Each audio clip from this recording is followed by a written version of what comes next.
파이썬 프로그래밍 수강생 여러분 반갑습니다. 강원수 교수입니다. 자, 오늘 이 시간에 배울 내용을 살펴보도록 하겠습니다. 자, 집합에 대해서 배워보도록 하겠습니다. 여러분이 중학교 때 배웠던 집합인데요. 그 집합을 그대로 프로그래밍에 표현할 수 있는 방법입니다. 그래서 집합을 생성하고 집합 원소의 제한성이 뭐가 있는지 또 알아보고요. 집합의 다양한 메소드에 대해서도 알아보도록 하겠습니다. 자, 여러분이 본 학습을 한 이후에는 집합의 특징을 이해할 수 있습니다. 또한 집합을 생성할 수 있고요. 자, 집합의 원소는 수정 불가능한 이뮤터블 객체여야 된다는 걸 알 수가 있고요. 집합의 다양한 메소드를 활용하실 수 있습니다. 또한 합집합, 여집합 등 집합의 기본 연산을 하실 수 있으십니다.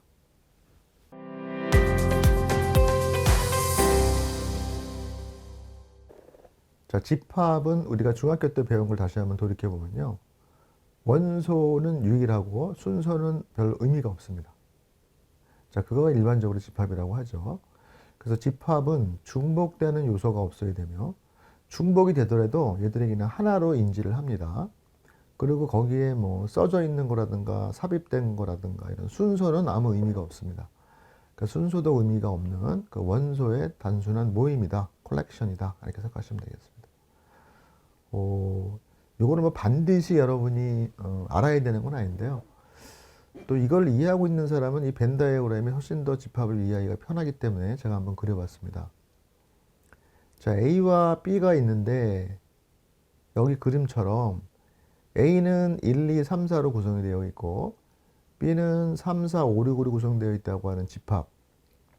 우리가 중고등학교 때 많이 그려봤죠? 그리고 그때 A는 하고 이게 중괄호를 써서 1, 2, 3, 4라고 표기를 했어요. 또 B는 중괄호 표기하고 3, 4, 5, 6이라고 표기를 했습니다. 사실은 이때 표기했던 그 방식이 파이썬에서 그대로 사용하실 수가 있으십니다. 그대로 똑같이. 자, 이 벤 다이어그램에 저렇게 뭐 3, 4는 양쪽에 겹쳐 있는 부분이기 때문에 저 그림을 저렇게 그렸잖아요. 그래서 우리가 보시면은 중괄호를 이용해서 원소 1, 2, 3, 4를 콤마로 구분해서 쓰시면 돼요. 다만 원소는 변할 수 없는 값이어야 되고요. 대표적으로 변할 수 있는 값이 리스트, 뭐 딕셔너리 이런 거잖아요.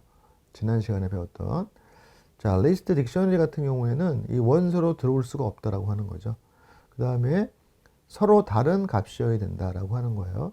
서로 다른 값이라고 하는 얘기는 중복될 수가 없기 때문에 중복되는 값을 넣어도 그냥 하나로 인지를 합니다. 즉 원소는 중복을 허용하지 않으며 원소의 순서는 의미가 없습니다. 자, 이렇게 우리가 수학에서 썼던 방식이랑 똑같아요. S1은 1, 2, 3, 4, 5를 써주시면 여러분 S1은 집합 S1이다 라는 의미가 돼요. 그래서 타입도 이 set이라고 하는 집합이에요. 자, 이렇게 문자열로 집어넣을 수가 있겠죠. 파이, 자바, 고. 그 다음에 튜플은 수정 가능한 거기 때문에 튜플도 넣을 수가 있습니다. 그래서 11이라는 튜플 하나, 24라는 튜플 하나, 39라는 튜플 하나를 이렇게 집합의 원소로 구성하실 수가 있으십니다.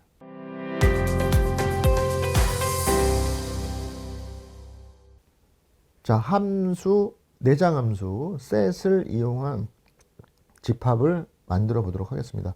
자, S는 set 가로 열고 닫고를 하게 되면 타입 S를 쳐보시면 클래스 set, 바로 이 파이썬에서 set은 클래스 set으로 자료형이 표현되고요. 자, 이 S를 출력해 보면 이렇게 나와요. set 가로 열고 닫고라고. 여러분이 하나 주의하셔야 될 게, 자, D하고 중괄호 열고 닫고를 썼어요. 자, 그리고 나서 타입 D라고 하면 얘는 클래스 set이 아니라 클래스 딕트입니다. 여기가 스펠이 틀렸는데요. DICT죠. 덕트가 아니라 DICT, 딕트입니다. 딕셔너리입니다. 딕셔너리. 자, 요거를 조심하셔야 돼요. 왜냐하면은 딕셔너리도 요 중괄호를 이용하고 있죠. 집합도 중괄호를 이용하고 있는데 아무것도 없는 빈 딕셔너리를 이렇게 표기하고 있죠. 요거를 표기하고 있어요. 그래서 집합은 이거를 표기가 안 됩니다. 그래서 집합은 아무것도 없는 거를 꼭 이 set이라고 하는 내장 함수를 이용해서 여러분이 표기를 해주셔야 됩니다. 자, set하고 이렇게 set 함수를 쓸 때는 꼭 안에 여러분들이 이렇게 리스트 형태를 쓰시거나 이렇게 하셔야 돼요. 그래서 리스트 형태로 1, 2, 3을 쓰셔야 이렇게 집합으로 1, 2, 3이 들어갑니다. 자, 여러분이 만약에 중복되게 써더라도 에러는 안 나고 중복이 안 된 1, 2만 들어가게 되고요. 자, A, B 이렇게 하면은 이렇게 들어갑니다. 근데 여러분들이 A, B를 넣었는데 왜 B, A냐? 아까 뭐라고 그랬어요? 순서는 의미가 없다. 순서가 의미가 없기 때문에 나오는 게 어떻게 나오더라도 여러분은 별로 고려하실 게 없습니다. 그 다음에 set하고 요거는 괄호를 하신 다음에 그러니까 이 문자를 넣어주시면은 이거는 그냥 코딩하는 사람의 편의를 위해서 이 안에 구성되는 A, B, C를 각각의 문자로 하는 집합을 만들어 줘요. 근데 이런 경우에는 여러분들이 이렇게 대괄호를 쳐가지고 set 대괄호를 하게 되면은 그냥 A, B, C 자체를 문자열 하나로 인지하기 때문에 그 문자열 하나로 갖는 집합이 됩니다. 요 둘의 차이를 잘 인지하시고 활용하시기 바랍니다.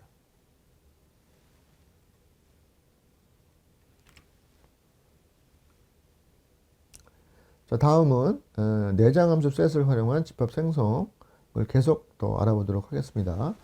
자, 이렇게 set하고 리스트 안에다가 만드는데 일을 하고 이게 원소잖아요. 원소. 이 원소 첫 번, 두 번째 원소는 이거예요. 근데 두 번째 원소가 이거가 됐어요. 그래서 뭐라고 나오냐면 unhashable type이라고 나와요. unhashable type은 mutable이라는 개념이에요. mutable은 수정할 수 있는 거예요.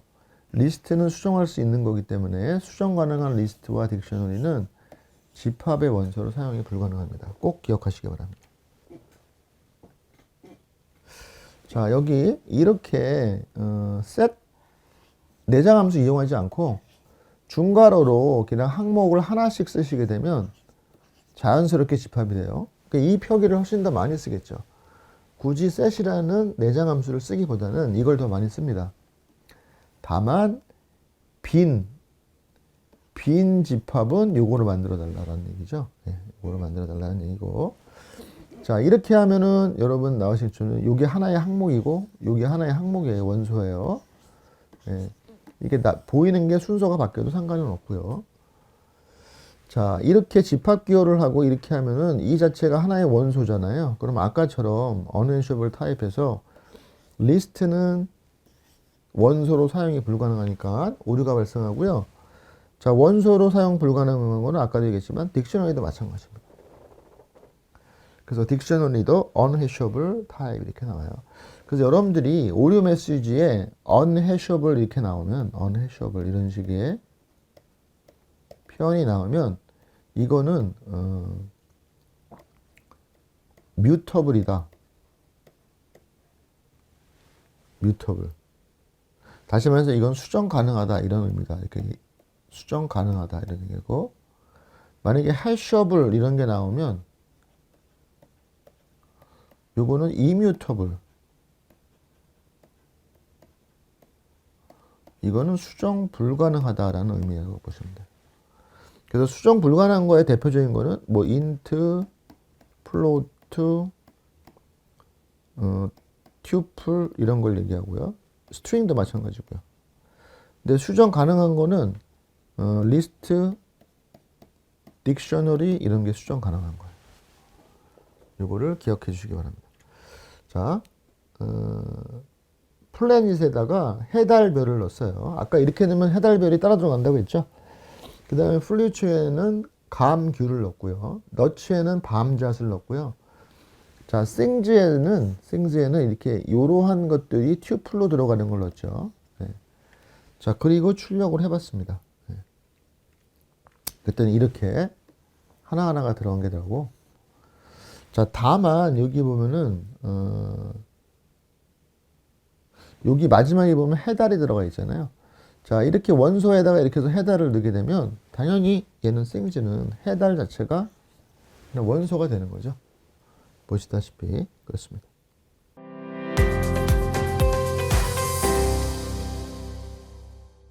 자, 집합 원소의 추가와 삭제를 좀 알아보도록 하겠습니다. 자, 집합은 원소를 추가할 수 있어요. 자, 원소 자체가 수정할 수 없는 거지, 그 집합의 내용물들을 추가하는 건 상관이 없겠죠. 그래서 1, 3, 5가 있는데 애드라는 걸 통해서 7, 9를 넣게 되면 7, 9가 추가가 되고요. 자, remove 원소를 하면은 삭제할 수도 있습니다. 그래서 5도 1, 3, 5, 홀수를 1, 3을 넣었는데 remove 3 하면 3이 삭제가 돼서 print 5도 하면 1, 5만 남고요. 자, remove는 조심해야 되는 게, 여러분이 삭제할 때 9를 삭제하겠다고 한다면 9가 그 안에 원소를 있으셔야 됩니다. 있어야 되는데 걔가 없잖아요. 그러니까 키 에러가 납니다. 없는 경우에는 조심해서 사용하시기 바라고요. 자, discard는 제가 여기 원래 discard라고 하는 거를 이렇게 help라는 그 쉘에서 help라는 기능을 통해서 그 discard의 기능을 써준 영어 원문을 좀 갖고 왔어요. 여기 보시면, 그래서 remove one element from a set 이렇게 나오죠. set으로부터 element를 삭제하는 거예요, discard는. 예. 근데 이 원소가 if it is a 멤버로 있으면 그렇다는 얘기죠. 엘리먼트로 있으면. 예. 근데 만약에 멤버로 있지 않으면 do nothing, 아무것도 안 한대요. 그래서 3을 삭제하라고 하면 3을 삭제합니다. 자, 그런데 이게 없어졌죠. 근데 9를 삭제하라고 하면 nothing, 아무것도 안 해요. 오류가 안 난다라는 얘기죠. 아까 여기 있는 거랑 remove랑 좀 대조적이죠. remove는 없으면 오류가 나는데 discard는 오류가 안 난다라고 하는 그런 또 특징이 있는 메소드이고요. 자, 팝은 임의의 것을 삭제합니다. 임의의 것을. 네. 그래서 팝은 임의의 것을 삭제하고 그 삭제되는 것을 반환해서 보여줘요. 그래서 이 팝은 임의예요. 사실 어떤 게 나올지 모른다고 생각하시면 되고요. 그래서 오드를 봤더니 1이 여기 삭제된 걸 반환해서 출력을 해봤는데 1이 없어져서 3호가 남은 거고요. 그 다음에 클리어라고 하는 메소드는 자, 모두 다 삭제할 수가 있습니다. 모두 다 삭제할 수가 있습니다. 자, 다음은 로또 번호를 랜드 레인지와 샘플 함수로 생성하는 걸 한번 해보도록 할게요. 자, 그 랜드 레인지라고 하는 샘플이라고 하는 게 이 모듈 랜덤에서 우리가 랜덤에서 이용한 게 랜드 인트라는 걸 이용했잖아요. A, B 하면은 A에서부터 B 사이에 난수를 하나 발생해 주셨어요. 근데 지금 배울 거는 뭐냐? 랜드 레인지예요. 랜드 레인지. 자, 랜드 레인지는 from to면은 꼭 range처럼 우리가 그냥 그 내장함수 range는 이 탑 마이너스 1까지잖아요. 얘도 마찬가지예요. 46을 쓰면 45까지예요. 그래서 1에서부터 45까지 하나의 난수를 발생해 줍니다. 그래서 마일로또를 셋해서 빈 집합을 만들었고요. 랜드 레인지로부터 1에서부터 45 사이의 수를 하나 만들었어요. 자, 걔를 출력을 하고, 자, 마이로또라고 하는 집합, 마이로또 집합에다가 그 수를 추가했습니다. 근데 이거 하는 이유는 뭐겠어요, 여러분? 자, 난수를 발생을 해서 이 추루를 했잖아요. 그 반복이 계속 돌 텐데 이 브레이크에서 빠져나오죠. 그래서 마이로또의 수가 6개면은 빠져나오도록 이렇게 했어요. 여러분, 로또 맞히는 게 1에서부터 45 사이의 수를 6개 맞히는 거거든요. 그래서 이 6개 난수를 하나 만들어 본 거예요. 근데 이 랜드 레인지를 통해서 이 집합에다가 마이로또에다 집합을 넣는데 혹시나 중복 단계에 들어갈 수도 있죠. 중복 단계에 들어가면 이 집합이기 때문에 들어가더라도 중복된 거는 무시하잖아요. 그래서 이거를 랜을 활용할 수가 있거든요. 그래서 내장함수 랜을 통해서 집합을 체크하면 항목의 수가 나와요. 그래서 6이면 끝나게 하는 거죠. 그래서 중복된 거를 방지하는, 중복된 게 안 들어가게 하는 방식이에요. 자, 그런 걸 한번 해봤습니다. 자, 그래서 얘는 마이로또를 출력을 했고요. 그 다음에 이거를 sorted에서 정렬한 리스트를 출력을 했습니다. 자, 샘플을 이용하면 매우 간편합니다. 샘플을 이용하면 무슨 얘기냐? 여기다 샘플, 레인지 1을 46 하면 레인지 하면 1에서부터 45잖아요. 자, 그런 리스트 형태가 있는데 이거를 샘플로 하면 중복되지 않고 6개를 끄집어내요. 그래서 샘플로 하면 그냥 간단합니다.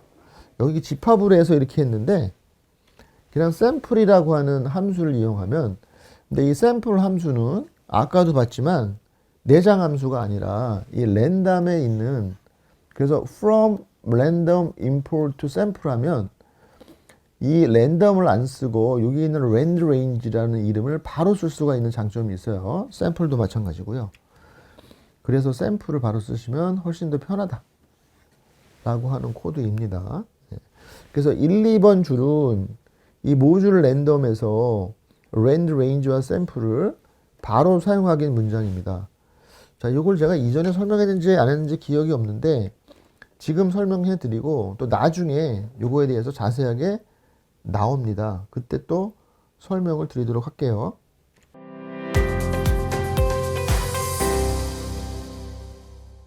자, 이번에는 집합의 다양한 연산에 대해서 알아보도록 하겠습니다.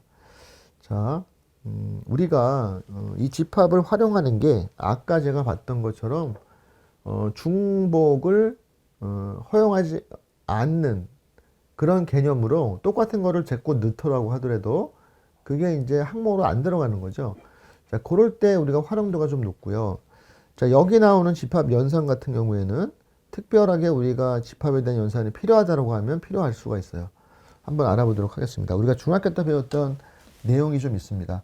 여러분이 기억을 못하면 다시 한번 기억을 해보시면 그렇게 어렵지 않을 겁니다. 자, 이렇게 우리가 비트 앤드 연산전에서 배웠던 앤드 기호, 여러분 키보드상에 7번, 네, 이거를 쓰면 이게 바로 연산이 돼요. 이거는 A.intersection B랑 똑같아요. 그러니까 인터섹션이라고 하는 메소드가 있다는 거죠. 그럼 뭐냐, 여기를 구한다 이거죠. 소위 말해서 중학교 때 배웠던 교집합이죠, 교집합. 이거는 뭐예요? 유니온은 합집합이에요. 유니온은 합집합이고요. 그 다음에 symmetric difference는 요 용어는 어려운데 아마 여러분 기억할런지 모르겠지만 여집합이라는 거 여러분 들어본 기억나세요? 기억하세요? 여집합. 그러면 공통인 걸 뺀 나머지 부분을 얘기하는 거예요. 그 다음에 이거는 차집합이라고 하죠. A에서 B를 빼. 그럼 공통인 것만 빼는 거죠. 차집합. 그래서 A difference, A symmetry. 자, 그러한 결과가 반환이 돼요. 여러분 그러한 집합 자체가 반환이 된다. 이렇게 이해를 하시기 바랍니다. 자, 예를 들어보면 그렇게 어렵지 않을 겁니다. 자, A가 3, 6, 8, 10, 10이에요. 4에서 10까지 짝수네요. 3, 6, 9, 12는 3에서 10까지 3의 배수. 그래서 A, N, B 하면 요거를 하게 되면 합집합이에요. 합집합. 요거는 합집합. 키보드상에 엔터키 위에 있는 거죠. 버티칼. 그냥 일반적인 얘기로 뭐 짝대기 이렇게 표현을 하잖아요. 자, 또는 A 유니온 B 해도 돼요. 자, 그러면 이 둘을 합친 게 나오죠. 합쳐서 공통인 것도 하나뿐이 안 나오겠죠? 당연하죠. 그런데 이렇게 했다고 해서 A 자체가 업데이트 되느냐? A는 업데이트가 안 됩니다. A는 업데이트가 안 돼요. 다시 말해서 A와 B를 합해서 이 합한 결과를 A로 다시 업데이트 하려면 A 유니온 B를 하시면 안 되고요. A 업데이트 B를 하시면 돼요. 그러면 그 합집합이 A에 반영이 됩니다. 합집합의 결과가 A 집합에 반영이 되게 하려면 A.update라고 하는 메소드를 써달라라고 하는 거예요. 그래서 유니온 메소드는 반환만 되지 그 결과가 요 메소드를 호출한 앞에 이 객체 자체 변수에는 변화가 일어나지 않아요. 하지만 업데이트는 결과가 요 A에 반영이 되는 거죠. B에 반영이 되는 것이 아니라 A에 반영이 된다라고 하는 것도 중요한 내용이에요. A에 반영이 된다라고 하는 것도 중요한 얘기입니다. 자, 다음은 교집합과 차집합입니다. 자, 교집합이라고 하는 거는 양쪽에 모두 속하는 그러한 것을 얘기하고 있죠. 자, 그래서 A는 이렇게 4, 6, 80 똑같아요. 자, 그리고 요 연산을 쓰거나 또는 A 인터섹션 B 쓰면은 이렇게 12, 6. 자, 공통된 게 12하고 6이죠. 그래서 12, 6이 나오는 겁니다. 자, 이것도 A에 반영이 되지는 않아요. A에 반영이 되지는 않아요. 자, A를 출력해보면 그냥 4, 6, 80, 12가 나옵니다. 근데 이 교집합의 결과를 A에 반영하고 싶으시면 뭘 쓰시면 되냐면 A.intersection update 언더바 업데이트를 붙인 이 메소드를 활용하시면 됩니다. 그럼 A가 교집합으로 바뀌어요. A가. 그래서 intersection이 있고 intersection underbar update가 있어요. intersection은 반영이 안 되는 거, intersection underbar update는 반영이 되는 거 이런 거죠. 다음은 차집합입니다. 차집합. difference인데요. 말 그대로 이렇게 빼기를 써도 되고요. 집합에서 A difference B를 해도 돼요. 그러면은 원래 8, 4, 10, 4, 8, 10 요 A에서 6, 12가 공통이잖아요. 요거를 빼는 거죠. 있는 것만. 이쪽에 있는 것만 빼는 거예요. 그래서 이게 나오고 교환 법칙은 성립하지 않아요. 차집합은. 그러니까 B 빼기 A를 하면 결과가 다릅니다. 그리고 디퍼런스도 그 결과가 A에 반영되지는 않아요. 네. 자, 다음은 여집합입니다. 자, 여집합은 아까 그림으로 보자면 이거였잖아요. 여집합은. 그래서 요거는 여러분이 뭐 집합을 많이 쓸 거 아니면 뭐 몰라도 상관이 없습니다. 요거를 하는 거고요. 자, symmetric difference라고 하는 거를 통해서 할 수도 있고요. 요 기호를 가지고도 문자를 가지고도 여집합을 구할 수가 있어요. 자, 그런데 우리가 더하기 이꼴이라고 하는 이러한 추각대의 변산자, 자, 요거를 네모로 할까요? 뒤를. 그러면 이거는 더하기 이꼴, 이거는 동그라미 더하기 네모. 자, 요거를 간단하게 줄여 쓰는 게 요거죠. 추각대의 변산. 자, 요거를 집합에서도 할 수가 있어요. 자, 유니온, 인터섹션, 그 다음에 디퍼런스, 그 다음에 시메트릭 디퍼런스. 여기, 요거, 이렇게. 요런 것들을, 요렇게 바로 할 수가 있습니다. 그래서 A가 A, B, C, D고, B가 C, D, E야.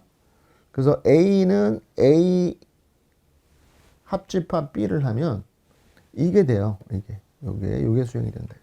결국 뭐예요? A.점 업데이트가 된다는 거죠. 그래서 이런 결과가 되고요.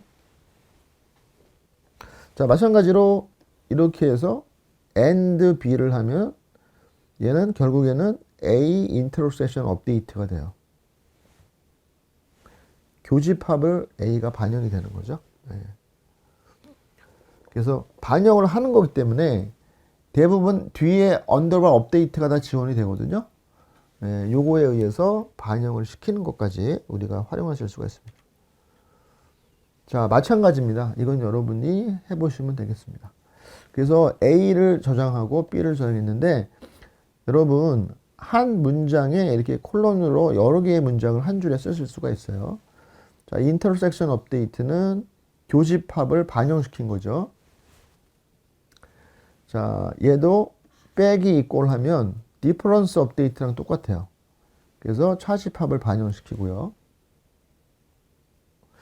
그 다음에 이렇게 하면은 시메트릭 디퍼런스 업데이트가 있어요. 이것도 이거를 사용해도 똑같아요. 그래서 얘는 그 여집합을 반영을 합니다. A에다가. 자, 코딩을 하나 볼게요. 자, days A, days B에다가 월화 수목 금 토일 이렇게 넣어놨어요. 자, 위켄드에다는 토일을 갖다 넣어놨어요. 자, all day에서 day 1, day 2를 합하면 어사인을 했죠. 여기 보면. 그럼 all days 하면은 전체 일이 나올 거예요. 자, all days에서 weekend를 빼면 weekend이 토요일이잖아요. 그럼 월화수목 금만 나오겠죠? 이런 걸 해볼 수 있는 거죠. 그 다음에 days A와 days B의 and 얘 결과를 출력하는 거니까 이 둘의 교집합의 결과가 나올 테고요. 이렇게 하는 거는 여집합의 결과가 나오겠죠. 자, 이 결과입니다. 자, 오늘은 집합에 대해서 알아봤습니다. 그래서 집합은 수학에서 이용한 그 기호와 동일한 브레이스, 컬리 브레이스라고 하는 중괄호를 이용하는데 이 집합을 생성하고 할 때 조심해야 되는 거는 여러분이 빈 집합을 만들 때 셋이라고 하는 걸 통해서 만들어야지 이 중괄호를 통해서 만들면 안 된다. 왜냐하면 중괄호를 통하고 아무것도 안 넣으면 그거는 빈 딕셔너리가 된다라고 하는 거고요. 집합 원소의 제한으로 수정 가능한 딕셔너리나 리스트 같은 거는 사용할 수가 없다라는 거를 유념해 두시기 바랍니다. 그 다음에 각종 다양한 메소드들을 배웠습니다. 자, 여기에서 여러분들이 유니언 하면 이 메소드를 호출하는 객체는 반영이 안 되는데 업데이트하면 반영이 된다. 얘는 교집합, 차집합, 여집합인데 반영이 안 돼요. 자, 이거를 반영시키는 거는 인터섹션 업데이트, 디퍼런스 업데이트, 그 다음에 시메트릭 디퍼런스 업데이트. 뒤에 업데이트가 들어가 있는 거. 자, 유니언만 유니언 업데이트가 아니라 그냥 업데이트예요. 이거는 반영을 시킨다. 라는 것까지 요약을 해 보았습니다. 자, 여러분 오늘도 수고 많으셨고요. 또 다음 시간에 뵙도록 하겠습니다. 감사합니다.